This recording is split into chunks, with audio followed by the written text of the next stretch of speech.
பிரியமானவர்களே, இயேசு கிறிஸ்துவின் நாமத்தில் உங்களுக்கு என் அன்பின் வாழ்த்துக்கள். ஆண்டவர் உங்களையும் உங்களுடைய குடும்பத்தை அதிகமாய் நேசிக்கிறார். அதனால தான் இந்த மாதிரி ஒரு நிகழ்ச்சியை உங்களுக்காக ஏற்பாடு பண்ணி அநேக குடும்பங்கள் இதனால் ஆசீர்வதிக்கப்படுவதை, வேத சத்தியத்தை அறிந்து அதன்படி வாழ தங்களுடைய வாழ்க்கையை அர்ப்பணித்து கொண்டதை நான் கேள்விப்படும் போது என் உள்ள மகிழுகிறாரு. காரணம் என்ன தெரியுமா? ஆண்டவருடைய உள்ள மகிழுகிறாரு. தினந்தோறும் அவருடைய கிருபை நினைத்து ஆண்டவரை துதிக்கணும். நான் தெய்வ சமூகத்துக்கு போகும்போதெல்லாம், ஆண்டவரே, நான் நிர்மலமாகாது இருக்கிறது உம்முடைய கிருபை. உம்முடைய நாமத்தை சொல்ல, உம்முடைய ஊழியத்தை செய்ய என்னில் என்ன அருகதை இருக்கிறது? அவருடைய கிருபை. தகுதியற்ற ஒருவனுக்கு ஆண்டவர் காண்பிக்கிற ஒரு இரக்கம்தான் கிருபை. அந்த கிருபையை நினைத்து என்றைக்கும் தேவனை நாம் துதிக்க வேண்டும். சரியா? இப்போ ஆபிரகாமுடைய குடும்பம், அதை வச்சு நிறைய காரியத்தை ஆண்டவர் பேசிக்கிட்டே இருக்கிறார்ல. அவனுக்கு கொடுத்த ஆசீர்வாதம், மற்றவங்களுக்கு ஆசீர்வாதமாய் வைத்தது, குடும்பத்துக்குள்ளே வரக்கூடிய சில உரசல்கள், டிஸ்பியூட்டுகள், அதெல்லாம் எப்படி நம்ம மேற்கொள்ளணும். அப்போ எல்லாமே நமக்கு பைபிளில் இருக்குல்ல. வசனத்தை சரியாக தியானித்தா ரொம்ப இன்ட்ரெஸ்டிங். ஒவ்வொரு பிரச்சனைக்கும் தீர்வு இருக்கிறாரு. இன்றைக்கி ஒரு பிரச்சனை பார்க்கலாம் பாருங்கள். ஆதியாகமம் 22 அதிகாரம் எடுத்துக்கொள்ளுங்க. ஆதியாகமம் 22 அதிகாரம் 1வது வசனத்தை பாருங்கள். பைபிள் எடுத்துக்கொள்ளுங்க. ஆதியாகமம் 22 அதிகாரம் 1ஆம் வசனம், பழைய ஏற்பாட்டில் 23வது பக்கம். இந்த காரியங்கள் நடந்த பின்பு தேவன் ஆபிரகாமை சோதித்தார். எப்படி எனில், அவர் அவனை நோக்கி, ஆபிரகாமே என்றார். அவன் இதோ அடியேன் என்றான். அப்பொழுது அவர், உன் புத்திரனும் உன் ஏகசுதனும் உன் நேசகுமாரனுமாகிய ஈசாக்கை நீ இப்பொழுது அழைத்து கொண்டு மோரியா தேசத்துக்கு போய் அங்கே நான் உனக்கு குறிக்கும் மலைகள் ஒன்றின் மேல் அவனை தகன பலியாக பலியிடு என்றார். என்னங்க சோதனை பார்த்தீங்களா?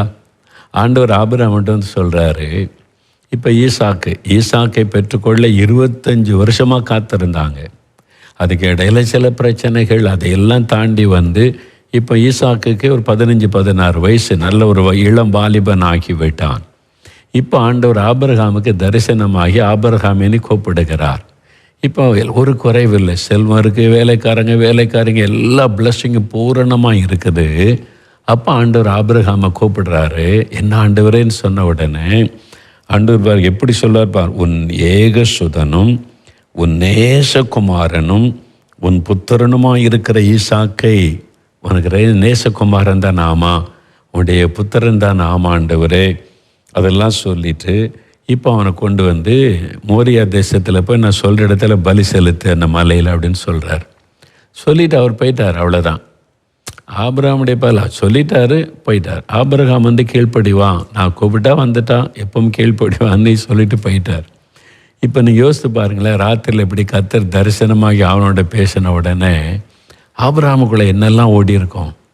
இந்த ஈசாக்குக்காக 25 வருஷம் நான் காத்திருந்து ஆண்டவர் போன சொன்ன இடத்துக்கெல்லாம் போனேன். டெண்டை கொண்டு அங்கே அடினார், இங்கே போய் கூடாரம் போடுனார், இதை செய்யினார், சுற்றி நடனார், எல்லாவற்றையும் செய்தேன். 25 வருஷமாக காத்திருந்து இந்த ஆசீர்வாதத்தை பெற்றேன். இப்போ இளம் வாலிபனாக இருக்கிறான். அடுத்து என்னுடைய சந்ததியில் அவன் நிற்பான்னு சொல்லி எதிர்பார்த்தா ஆண்டவர் கொண்டு பலி செலுத்த சொல்கிறாரே அப்படின்னும் போது அவனுக்கு எப்படி இருந்திருக்கும்? ஆபிரகாம் விசுவாசத்தினால ஈசாக்கை பலி செலுத்த ஒப்பு கொடுத்தான்னு எபிரேயர் 11 இருக்கிறாரு. அவனுக்குள்ள ஸ்ட்ராங் ஃபைத். இந்த ஈசாக்கின் மூலம் உன் சந்ததியை பெருக பண்ணுவேன்னு கர்த்தர் சொல்லிட்டார். அவனை கொண்டு பெருக பண்ணுவான்னு விசுவாசத்தில் உறுதியாக இருக்கிறார். இப்போ விசுவாசத்தை அசைக்கிற மாதிரி ஒரு சோதனை வருகிறாரு. இப்போ ஆபிரகாமுக்கு ஓகே, ஆண்டவரை மேலே ரொம்ப விசுவாச அன்பெல்லாம் இருக்குது, ஈசாக்கு பலி செலுத்திடலாம். இப்போது காலையில் எழும்பி சாராளை பார்த்து கர்த்தர் ராத்திரி தரிசனமாகி ஒரு காரியம் சொன்னார். என்னது?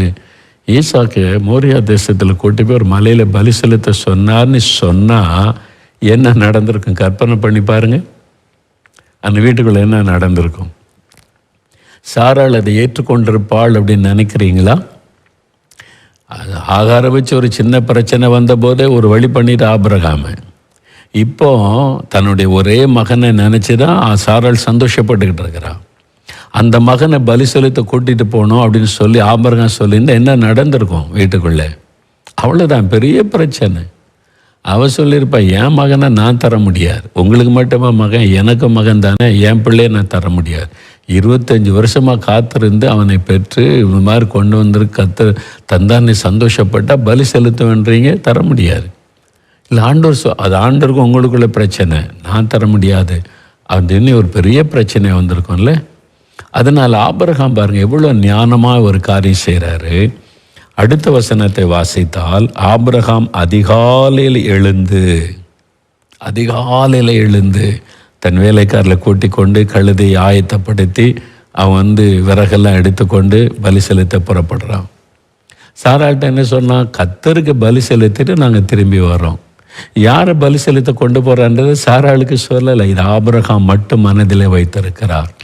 ஏனென்றால் அவள் பலவீன பாண்டம், அவகிட்ட சொன்னால் பெரிய பிரச்சனை வரும், இதை அவள்கிட்ட சொல்லக்கூடாது என்பதை மறைத்து ஆபிரகாம் தன்னுடைய மகனை அழைத்து கொண்டு போகிறார்.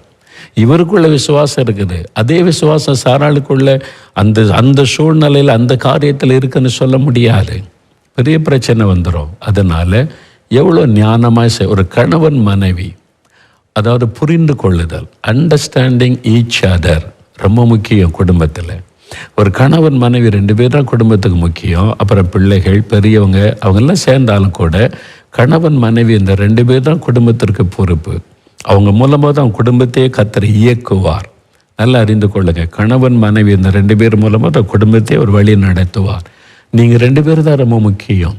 உங்கள் 2 பேருக்குள்ள ஒரு மனம் இல்லை, நீங்கள் புரிந்து கொள்ளலைன்னா குடும்பத்தில் சமாதானம் இருக்காது, தேவன் பேச முடியாது, செயல்பட முடியாது. முதல்ல ஒரு கணவன் மனைவி புரிந்து கொள்ளணும், மனைவி கணவனை புரிந்து கொள்ளணும். எதை சொல்லணும் சொல்லக்கூடாது, எப்போ சொல்லணும் சொல்லக்கூடாது, இதெல்லாம் ஒரு மனைவிக்கும் தெரியணும், புருஷனுக்கும் தெரியணும். 2 பேருக்குமே இந்த ஞானம் அவசியம். இப்போ ஆபிரகாம் அறிந்து கொண்டார், இதை போய் என் மனைவி கிட்ட சொன்னால் அவ்வளோதான், அவள் ஈசாக்கை தரவே முடியாதுன்னு சொல்லிடுவா, நான் தேவனுக்கு கீழ்ப்படிய முடியாமல் போய்விடும். அதனால் அவர் என்ன சொல்கிறாரு, பலி செலுத்த போகிறோம். அதனால் அழைச்சி யாருக்குமே தெரியாது, ஆண்டவருக்கு ஆபிரகாமுக்கு மட்டும்தான் தெரியும். அதனால் இந்த புரிந்து கொள்ளுதல், தன் மனைவியை ஆபிரகாம் புரிந்து கொண்டிருந்தார். அவள் பலவீனம் உள்ளவள், அவளுக்கு ஈசாக்கு தான் உலகமே, ஈசாக்கு தான் அவளுக்காக இத்தனை வருஷம் காத்திருந்தாள், ஈசாக்கு மேலே உயிரே வச்சிருக்கிறாள். அவளை பலி செலுத்த போகிறேன்னு சொன்னால் அவளால் அதை ஏற்றுக்கொள்ள முடியாது, பெரிய பிரச்சனை வரும், சொல்லலை. பாருங்க, அதுதான் ஆபிரகாம் ஞானமாய் நடந்து கொண்ட ஒரு காரியம்.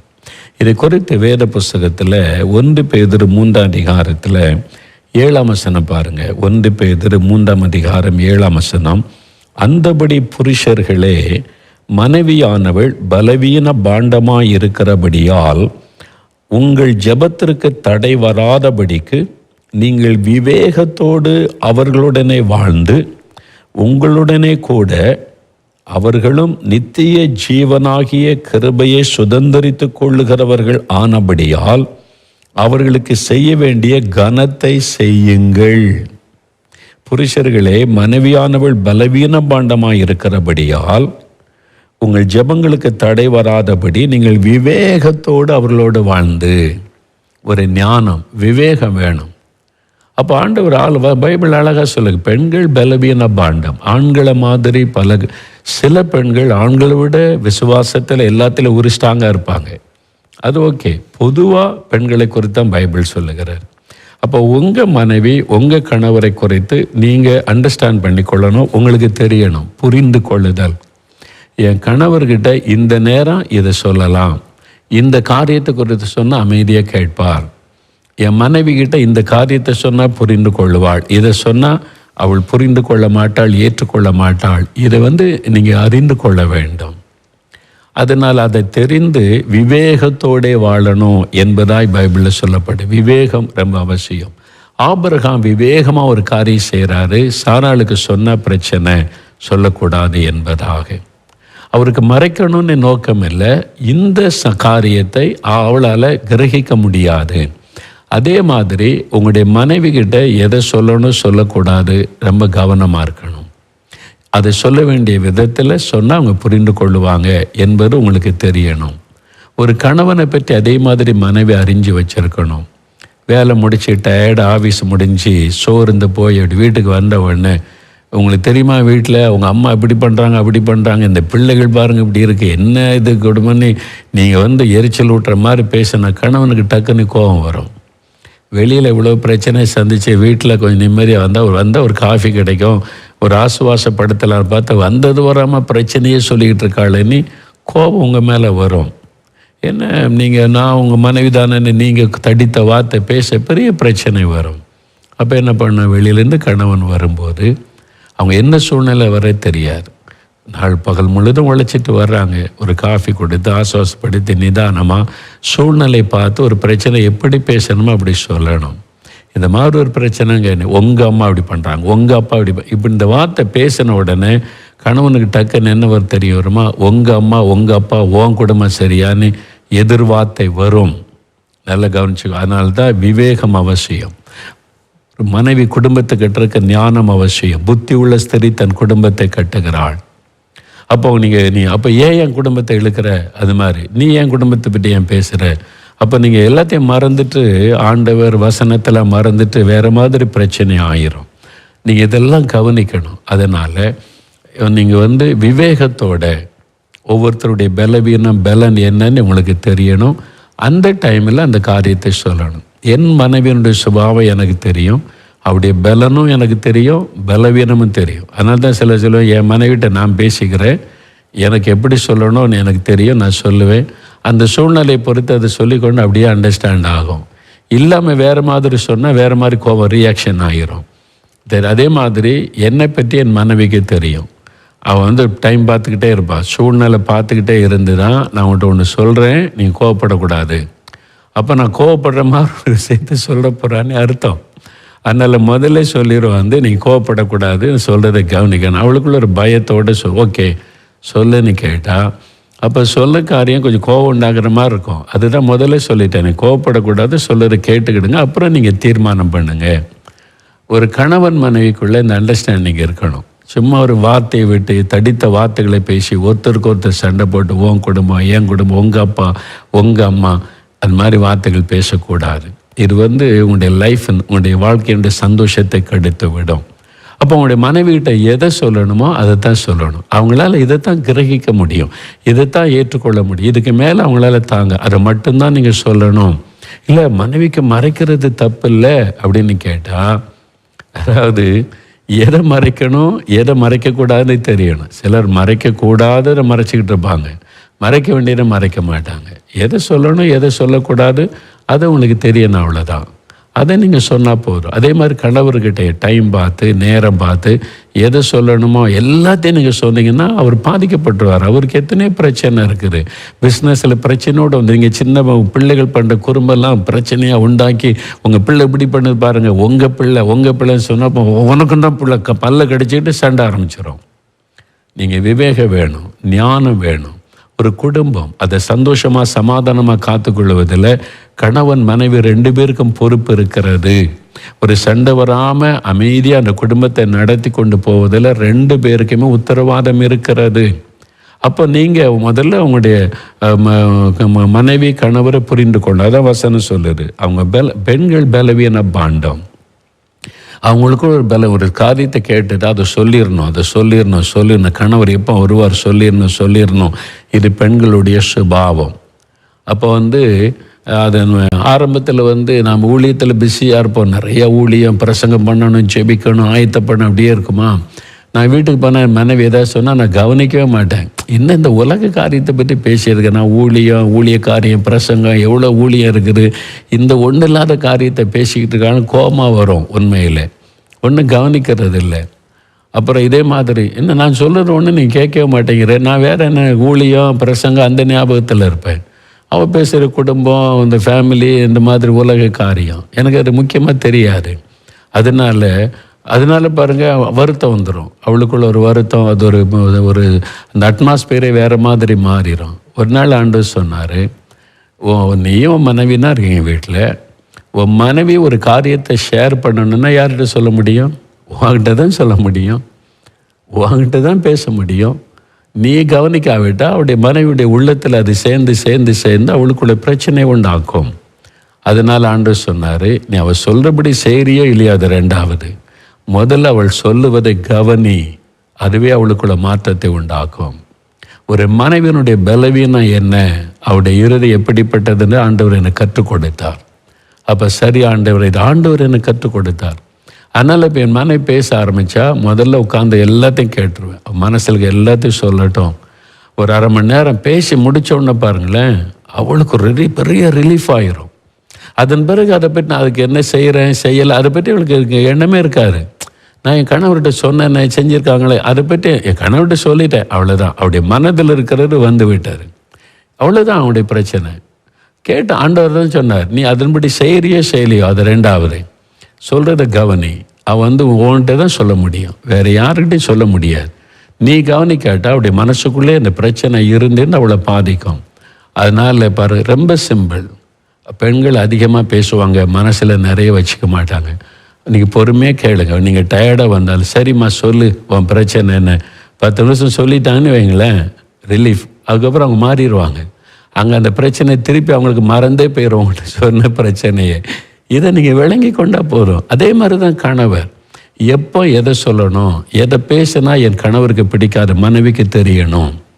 இதை பேசுனா அவங்களுக்கு பிடிக்காது, இதை சொன்னால் என் கணவருக்கு பிடிக்காது, அதை பேசக்கூடாது. எதுக்கு அதை நீங்கள் பேசணும், அவசியம் இல்லாத காரியம். உங்கள் ஃபேமிலி காரியம்னா பரவாயில்ல. உங்களுக்கு ஃபேமிலி காரியம் பேசுனா கணவர் யார் பிடிக்காதுன்னு சொல்ல மாட்டாங்க. பிள்ளை பற்றி பேசுகிறீங்க, உங்கள் குடும்பத்தை பற்றி பேசுகிறீங்க, அதை ஏற்றுக்கொள்ளுவாங்க. இதை மனதில் கொள்ளணும். அப்போ ஆபிரகாம் எவ்வளோ ஞானமாக செயல்பட்டார் பார்த்தீங்களா? அதனால தான் தேவன் சொல்கிறார், நீ என் சொல்லுக்கு கீழ்ப்படிந்தபடியால்.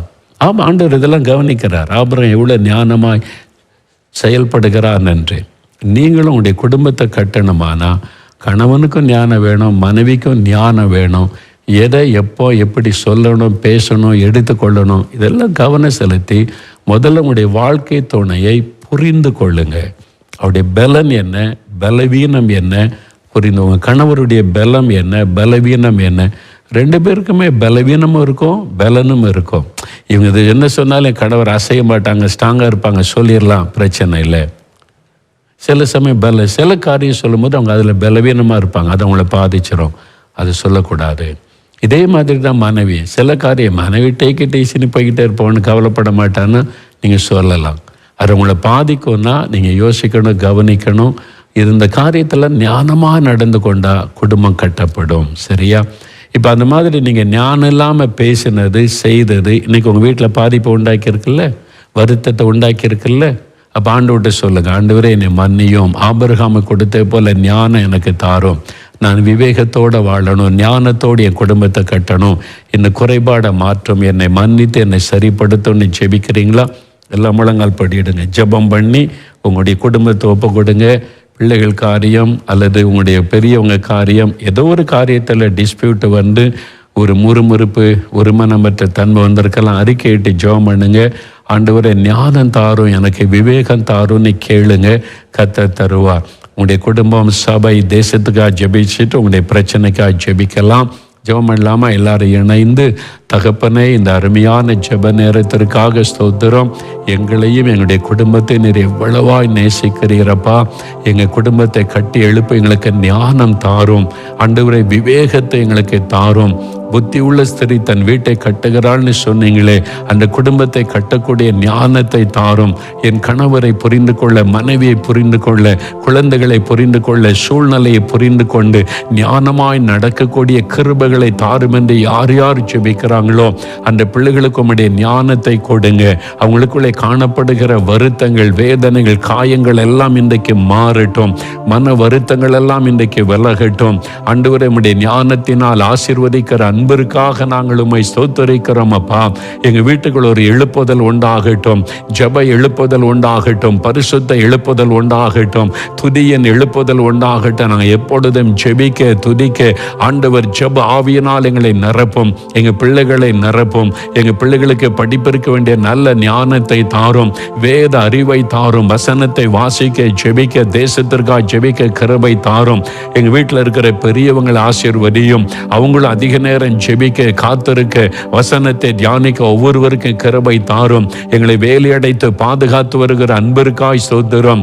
யோபுவை வேலி அடைத்து காத்ததை போல எங்களை காத்து வருகிறீர். கொள்ள நோய் தொடாதபடி, தீங்கு அணுகாதபடி, வாதை கூடாரத்தை அணுகாதபடி, காத்து வருகிற தேவனுக்கு ஸ்தோத்திரம். எந்த சாத்தானின் வல்லமைக்கு என் குடும்பத்தின் மேல் அதிகாரம் இல்லை. நாங்கள் உமக்கு சொந்தம் ரத்தத்துக்குள் ஒப்பு கொடுக்கிறோம். ஆண்டவரே, இதே மாதிரி எழுப்புதல் எங்களுடைய சபையில வரணும். சபையில் இருக்கிற அத்தனை குடும்பத்துக்குள்ள வரணும். எல்லா வீட்டுக்குள்ளும் ஜெப ஆவி ஊற்றப்படட்டும். சபையில் ஆவியானவர் ஊற்றப்படட்டும். எங்களுடைய போதகர் ஊழியரை வல்லமையாய் பயன்படுத்தும். ஆராதனை ஆசீர்வதியும். எழுப்புதல் எங்களுடைய சபையிலே காணப்படட்டும். எங்க கிராமத்துக்குள்ள இந்த எழுப்புதல் பரவட்டும். எங்களுடைய மாநிலம் முழுவதிலும் அந்த எழுப்புதல் அக்கினி பரவட்டும். எங்களுடைய தேசம் முழுவதிலும் பரிசுத்த ஆவியின் அக்கினி ஊற்றப்பட்டு எழுப்புதல் உண்டாகட்டும். ஜனங்களுக்குள்ளே விழிப்புணர்வு வரட்டும். மெய்யான ஆண்டவரை அறிந்து கொள்ளட்டும். ஜீவனுள்ள தேவனை தெரிந்து கொள்ள கிருபை தாரும். எங்களைப் போல எல்லா குடும்பத்தை ரட்சித்தை சாட்சியாய் மாற்றும். நீர் அப்படி செய்கிறதற்காக ஸ்தோத்திரம். இப்பொழுது எங்களுடைய தேவைகளை உம்முடைய பாதத்தில் வைக்கிறோம். கடந்த வாரமெல்லாம் நடத்தினீர். இந்த வாரத்தில் இந்த தேவையை சந்திங்கப்பா. இந்த பண தேவையை சந்திங்க ஆண்டவரே. இந்த வாரத்தில் இந்த நன்மையான காரியத்தை வாய்க்க பண்ணுங்க. எங்கள் குடும்பத்தில் எல்லாருக்குள்ளே சமாதான சந்தோஷம் உண்டாயிருக்கணும். தடைகளை மாற்றி வாய்க்க பண்ணுங்க. இந்த கடன் பிரச்சனையை மாற்றுங்க. பண பிரச்சனையை மாற்றுங்க. வேலைக்காக வழி திறந்து கொடுங்க. பிசினஸை ஆசீர்வதிங்க. எல்லா காரியத்திலும் ஆசீர்வாதமும் நிறைவான நன்மை உண்டாகட்டும்.